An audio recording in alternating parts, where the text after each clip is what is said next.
എനിക്ക് വീടുമില്ല കുടിയുമില്ല. ഇവനെ കൊണ്ട് ആശ്രയത്തിൽ ഞാൻ ഇത്ര വരെ ജീവിച്ചിന്. ഇവനും ഇങ്ങനെ ആയാൽ പിന്നെ എൻ്റെ അവസ്ഥ വേറെ ഒന്നാണ്.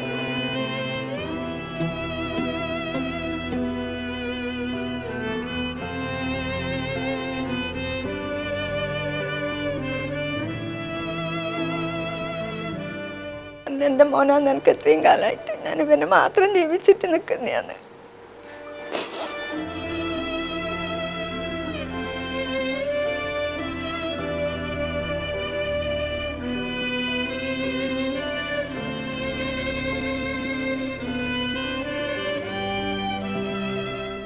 എനിക്ക് അത്രയും സങ്കടമില്ല, എനിക്ക് സങ്കടം ഇല്ല ഇത്രയും നാളായിട്ട്.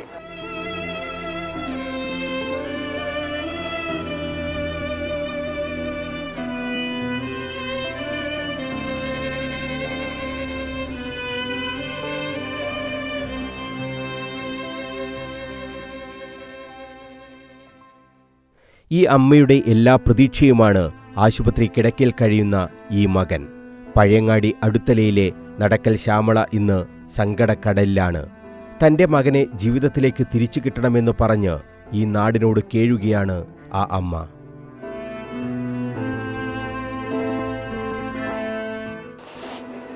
എൻ്റെ മോനെ എല്ലാവരും കൂടിയിട്ട് എനിക്ക് എണീറ്റ് നടത്തിച്ച് തരണം.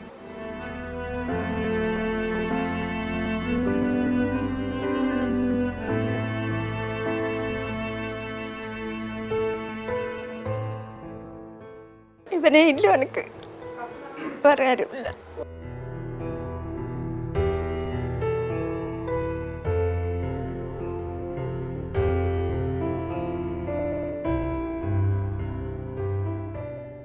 ഹോട്ടൽ മാനേജ്മെന്റ് കോഴ്സ് കഴിഞ്ഞ് ബാംഗ്ലൂരിൽ ജോലി നോക്കുകയായിരുന്നു 23-കാരനായ പ്രണവ്. ഇതിനിടയിൽ കഴിഞ്ഞ ഡിസംബർ 22-നാണ് കൊട്ടിലയിൽ വെച്ച് അപകടത്തിൽ പരിക്കേറ്റത്. പ്രണവ് ഓടിച്ച സ്കൂട്ടറിൽ കാറിടിച്ചായിരുന്നു അപകടം.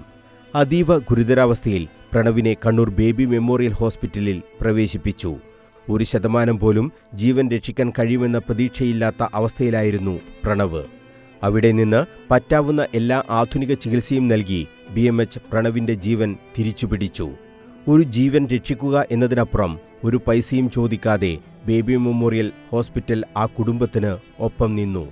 2 മാസത്തിന് ശേഷമാണ് നാട്ടുകാർ ഒത്തുചേർന്ന് സമാഹരിച്ച 20 ലക്ഷം രൂപ ആശുപത്രിക്ക് നൽകിയത്. ഇതിനേക്കാളേറെ ഇനിയും നൽകാനുമുണ്ട്. ശസ്ത്രക്രിയയുടെയും മരുന്നിന്റെയും മാത്രം തുകയാണിത്. മറ്റൊന്നും ആശുപത്രി ഈടാക്കുന്നുമില്ല. 2.5 മാസത്തിലേറെയായി ഈ ചികിത്സ. ഇനിയും ശസ്ത്രക്രിയകൾ വേണം. എല്ലാറ്റിനും കൂടി 50 ലക്ഷത്തോളം രൂപയെങ്കിലും ഇനിയും വേണ്ടിവരും. ഈ പണം കണ്ടെത്തുന്നതിനായി നാട്ടുകാർ കൈകോർത്തിരിക്കുകയാണ്. നാം ഓരോരുത്തരും ഒത്തുപിടിച്ചാൽ മാത്രമേ പ്രണവിനെ ജീവിതത്തിലേക്ക് തിരിച്ചു കൊണ്ടുവരാൻ കഴിയൂ എന്ന് ചികിത്സാ കമ്മിറ്റി ചെയർമാനും പഞ്ചായത്ത് അംഗവുമായ സുരേഷ് ബാബു. വളരെ കഷ്ടപ്പെട്ട് വളരെ പാവപ്പെട്ട ജീവിതം നയിക്കുന്നവരാണ്. ആ കുട്ടീൻ്റെ ചികിത്സയ്ക്ക് വേണ്ടി നാട്ടുകാരെല്ലാം കൂടി ഒരു കമ്മിറ്റി ഉണ്ടാക്കി. ആ കമ്മിറ്റിയുടെ പ്രവർത്തനം നടന്നുകൊണ്ടിരിക്കുന്നുണ്ടെങ്കിലും ഇപ്പോഴും BMH എല്ലാം കൂടി 50 ലക്ഷത്തിനടുപ്പിച്ച് ചികിത്സാ ചെലവ് പറയുകയാണ്. കാരണം എന്ന് പറഞ്ഞാൽ തലയ്ക്ക് താഴെയുള്ള എല്ലാ അവയവങ്ങൾക്കും കേടുപറ്റിയിട്ടുണ്ട്. അതൊക്കെ ഓപ്പറേഷൻ ചെയ്തുകൊണ്ടേയിരിക്കുകയാണ്. ഇപ്പോഴും അവന് നല്ല നിലയിലേക്കുള്ള ഒരു ജീവിതം കിട്ടിയിട്ടുണ്ട്. പക്ഷേ അവനെ തിരിച്ചു കൊണ്ടുവരാൻ വേണ്ടിയിട്ട് ഇനിയും 19 ലക്ഷം ഉറുപ്പ്യ എന്തു തന്നെയാലും വേണ്ടി വരും. ഇടുപ്പലിന് വലിയൊരു ഓപ്പറേഷൻ കൂടി ഇനി ബാക്കിയുണ്ട്. എഴവം പഞ്ചായത്തിൽ അതുപോലെ പുറത്തുള്ള എല്ലാ നാട്ടുകാരുടെയും കണ്ണൂർ ജില്ലയിൽ ഉൾപ്പെടെയുള്ള എല്ലാ മനുഷ്യസ്നേഹികളുടെയും സഹായമാണ് ഞങ്ങൾ ഈ കുട്ടിയുടെ ജീവന് വേണ്ടി തേടുന്നത്. ഏഴോത്തെ നാട്ടുകാർ മാത്രം വിചാരിച്ചാൽ സമാഹരിക്കാൻ കഴിയുന്ന തുകയല്ല വേണ്ടിവരുന്നതെന്നും മലയാളികൾ എല്ലാവരും സഹായിക്കണമെന്നും കൺവീനർ MV ശ്രീശൻ. ഇപ്പോൾ നാട്ടുകാരുടെ സഹായത്തോടു കൂടി 20 ലക്ഷം രൂപ സമാഹരിച്ച് നമ്മൾ ഹോസ്പിറ്റലിൽ കൈമാറിയിട്ടുണ്ട്. ഇനിയും ഒരു 23 ലക്ഷം രൂപ ഇപ്പോഴും ഔട്ട്സ്റ്റാൻഡിംഗ് ആയിട്ട് കിടക്കുന്നുണ്ട്. ഇടുപ്പല്ലിൻ്റെ ഓപ്പറേഷൻ ഏകദേശം ഒരു 7 ലക്ഷം രൂപയോളം വീണ്ടും വരും എന്നാണ് പറഞ്ഞിട്ടുള്ളത്. അങ്ങനെയാണെങ്കിൽ ഒരു 30 ലക്ഷം രൂപ നമുക്ക് വീണ്ടും സമാഹരിക്കേണ്ടതായിട്ടുണ്ട്.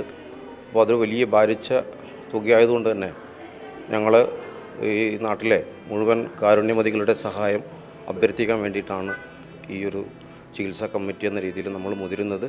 അപ്പോൾ അതിനെ മുഴുവൻ ആൾക്കാരുടെയും അകമഴിഞ്ഞ കഴിവിൽ പരമാവധി സഹായിച്ചുകൊണ്ട് ഈ പ്രണവിനെ ജീവിതത്തിലേക്ക് തിരിച്ചു കൊണ്ടുവരാൻ എല്ലാ കാരുണ്യമതികളുടെയും സഹായം ഉണ്ടാകണം എന്ന് മാത്രമാണ് ഈ അവസരത്തിൽ അഭ്യർത്ഥിക്കാനുള്ളത്. തീർത്തും നിർധനരായ ഈ കുടുംബത്തിന് നാടിന്റെ തുണയല്ലാതെ മറ്റൊന്നുമില്ലെന്ന് മുൻ ഏഴോം പഞ്ചായത്ത് പ്രസിഡന്റ് പി ഗോവിന്ദനും പറഞ്ഞു.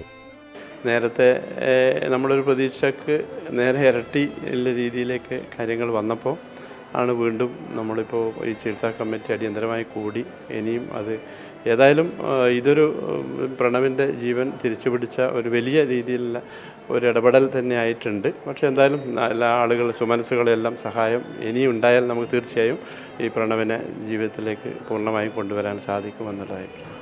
ബേബി മെമ്മോറിയൽ ഹോസ്പിറ്റലിന്റെ കരുതൽ വിസ്മരിക്കാനാവില്ലെന്നും അവർ കാണിച്ച കരുണ കൊണ്ട് മാത്രമാണ് ഇത്രത്തോളം എത്തിയതെന്നും ചികിത്സാ കമ്മിറ്റി അംഗം PV രമേഷ് ബാബുവും പറഞ്ഞു.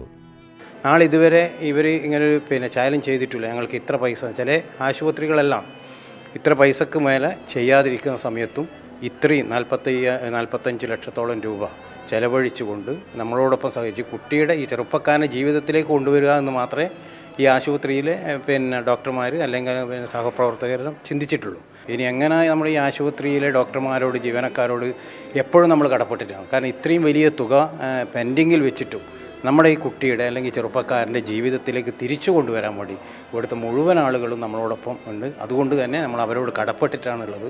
നമ്മൾ ഓരോ ആഴ്ചയും വരുമ്പോൾ ഞങ്ങൾ ഇത് തന്നെയാണ് അവരോട് പറയുന്നത്. ഇപ്പോഴും പൂർണ്ണമായിട്ട് നമുക്ക് കൊടുക്കാൻ പറ്റില്ല. ഇപ്പോൾ ഉള്ള എടുത്തോളം പൈസ ഇവർക്ക് കൊടുത്തിട്ടുണ്ട്. അതുകൊണ്ട് അവർ സന്തോഷിക്കുകയും ചെയ്യുന്നുണ്ട്. നമ്മൾ സമ്മർദ്ദം ചെലുത്തിക്കൊണ്ടിരിക്കുന്നില്ല. പക്ഷേ നമ്മൾക്ക് ഇത്രയും പൈസ ഇനി എങ്ങനെ സംഭവിക്കാൻ കഴിയും, അതുകൊണ്ടാണ് നമ്മളിങ്ങനൊരു പരിപാടിയിലേക്ക് വന്നത്. വീട്ടുജോലിയൊക്കെ ചെയ്താണ് ഏകമകൻ പ്രണവിനെ ശ്യാമള വളർത്തിയത്. ഭർത്താവ് ഏറെക്കാലമായി ഒപ്പമില്ല. പ്രണവിനെ ജീവിതത്തിലേക്ക് തിരികെ ലഭിക്കണമെങ്കിൽ ഈ നാടിന്റെ സഹായം വേണം. ഈ അമ്മയുടെയും മകന്റെയും ദുഃഖം നമ്മുടെ ഓരോരുത്തരുടേതുമാണ്. കൈവിടരുത്. പ്രണവിനെ ജീവിതത്തിലേക്ക് തിരിച്ചു കൊണ്ടുവരണമെങ്കിൽ നാം ഓരോരുത്തരും കൈകോർക്കേണ്ടതുണ്ട്. നിർധനരായ ഈ കുടുംബത്തെ സഹായിക്കുക എന്ന ഒരു ദൗത്യം നാടൊന്നാകെ ഏറ്റെടുക്കണം എന്ന ഒറ്റഭ്യർത്ഥന മാത്രമാണ് നമുക്കുള്ളത്. കണ്ണൂരിൽ നിന്നും ക്യാമറമാൻ ബിജു അഴീക്കോടിനൊപ്പം മനോജ് മയ്യിൽ, കണ്ണൂർ വിഷൻ.